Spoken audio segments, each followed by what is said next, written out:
What's going on? This is how we greet people here in Barbados. Tonight, we're going to be giving you the inside scoop into linguistics here at Cave Hill. So, joining me are some friends, and I'm going to introduce them to you now. Sasha, give us a little wave. Hi guys. Shanae, give us some love.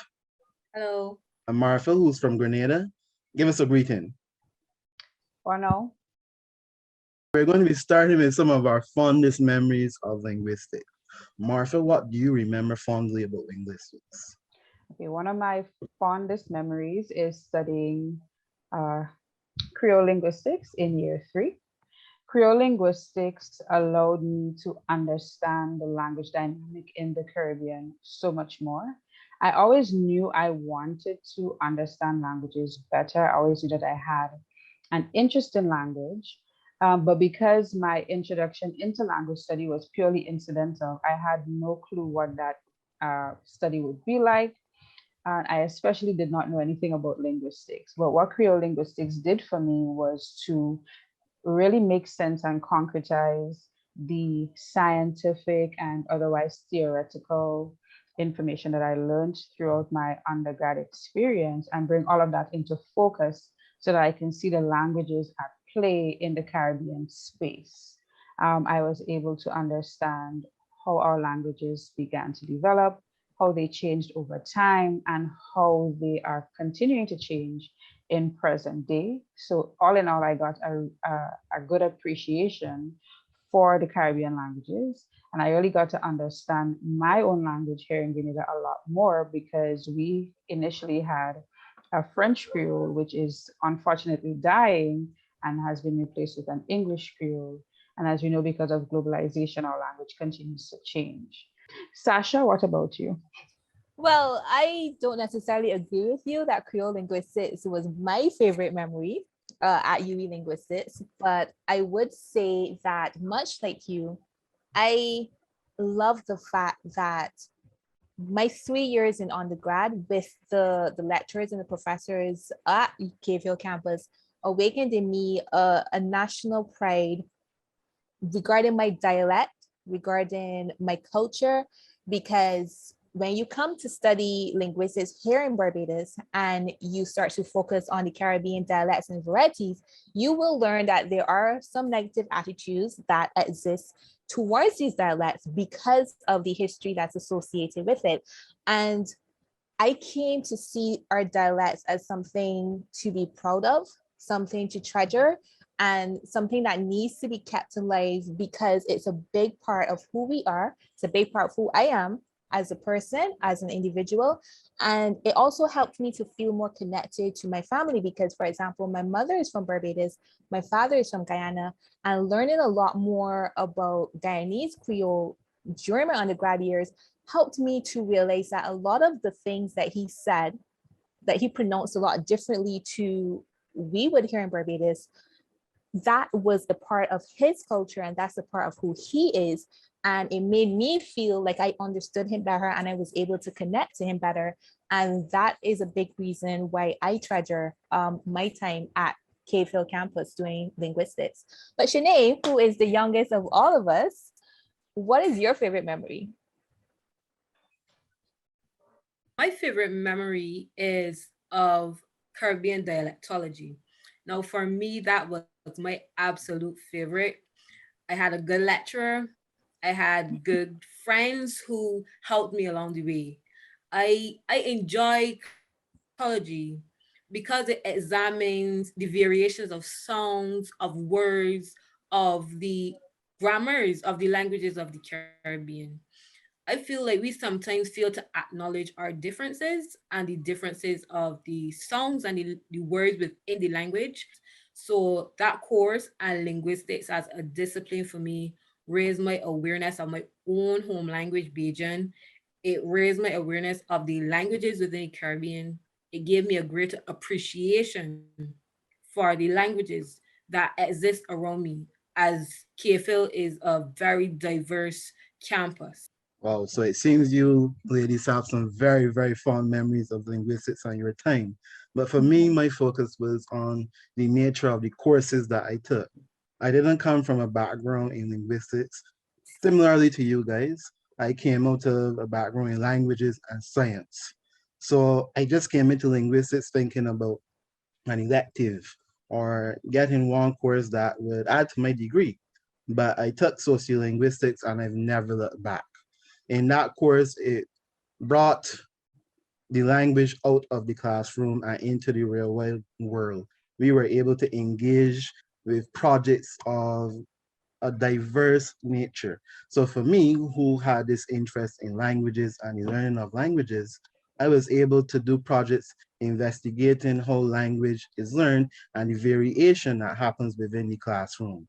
So the courses, especially that one, allowed me not only to get the practical experience with language, but also to see how language is intertwined with a number of other fields, such as learning, such as education, such as attitudes, and so on and so forth.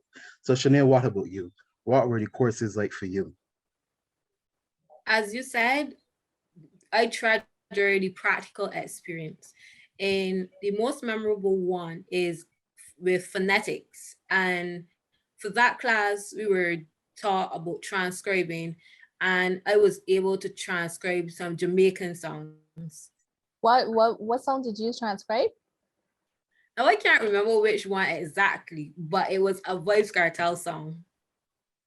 And I'm sure that experience allowed you to appreciate Jamaican Creole in a new way and also to appreciate Jamaican culture in a new way as well. And that's With a idea that people outside of the Caribbean also have, that a myth that they have about living within the Caribbean, that we all have the same identity, that we all share the same culture, that we all share the same language, and we don't. While we may be one region, we as individual islands, we all have our individual identities. Martha is from Grenada, and Grenada has a very different culture to Barbados. And when you study linguistics here, you're not just studying Beijing, you're studying all of the Caribbean dialects and what makes them so special and so unique. And that is an experience that you can't get anywhere else. So, as you said, I am the youngest. So, what did Definitely was not sure that I wanted to be a teacher. And I know that that's the first thing that people think, or the only thing that people think that you can do with a linguistics degree. And that is not true. If you want to enter the creative sphere, you can. Me personally, I was able to apply my degree to my career in PR and social media management. As you know, the world lives online, and the same linguistic processes that happen in the real world, you can see them happening online. You have different speech communities online, you have social linguistic variation happening online, you have code switching, you have all these linguistic styles. And being able to recognize what's happening has given me a deeper appreciation for the world that is around me, and makes me feel more connected to people. When I'm scrolling and I see somebody writing in Bajan dialect, or I see anybody writing in a Caribbean dialect, it makes me feel like, hey, here's somebody that I can feel connected to because I understand what they're saying. And it's a community that you are not going to experience anywhere else, right? And I think that that's an important aspect of any community that you want to be a part of.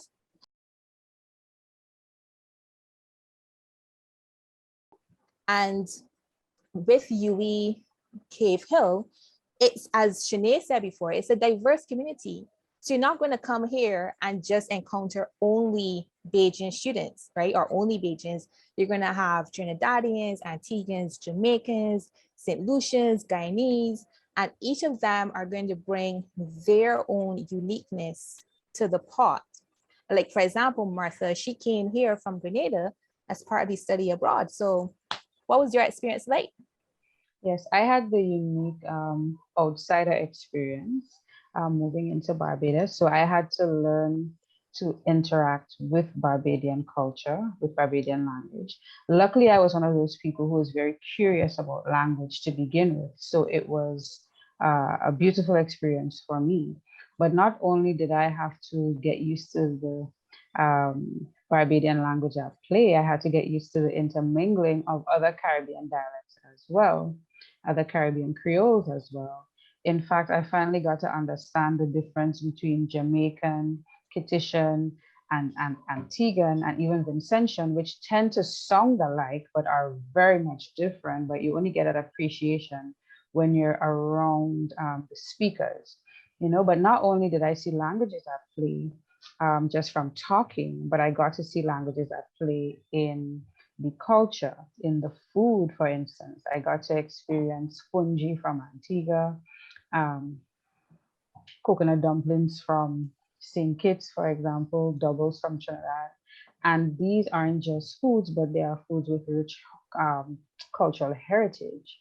So it was a wonderful cultural experience for me to get to um, be a part of, and I couldn't have gotten that anywhere else. Because as Martha said, it's not just about your studies, because nobody expects that you're going to come to this fantastic island here in the Caribbean and stay in your books all the time. So on a more social front, you have crop over, you have soca, you have, as Shanae said, you have dance hall from Jamaica, you have the cuisine. You're going to hear some Bajan proverbs that are going to help you through life. Like, give us one, Shanae. Don't take a 6 for 9. Come Don't to take a Barbados. I'll find out. Yes. Don't take a 6 for 9. When you come here, you're going to find that out, what that means. You're going to find out so many other things. And like there's a reason why the majority of notable linguists had a fascination or believed in the research of non-standard varieties. And when you are here in Barbados, you get to see the language in action in the way that you cannot just from reading it in a book, or that you cannot from outside of the Caribbean. So we really hope that you join us here. You are going to love it. Don't forget your swimsuits, don't forget your sunblock, and don't forget to just bring yourself and have fun. Thanks for joining us. Bye. Amen. Bye. Bye.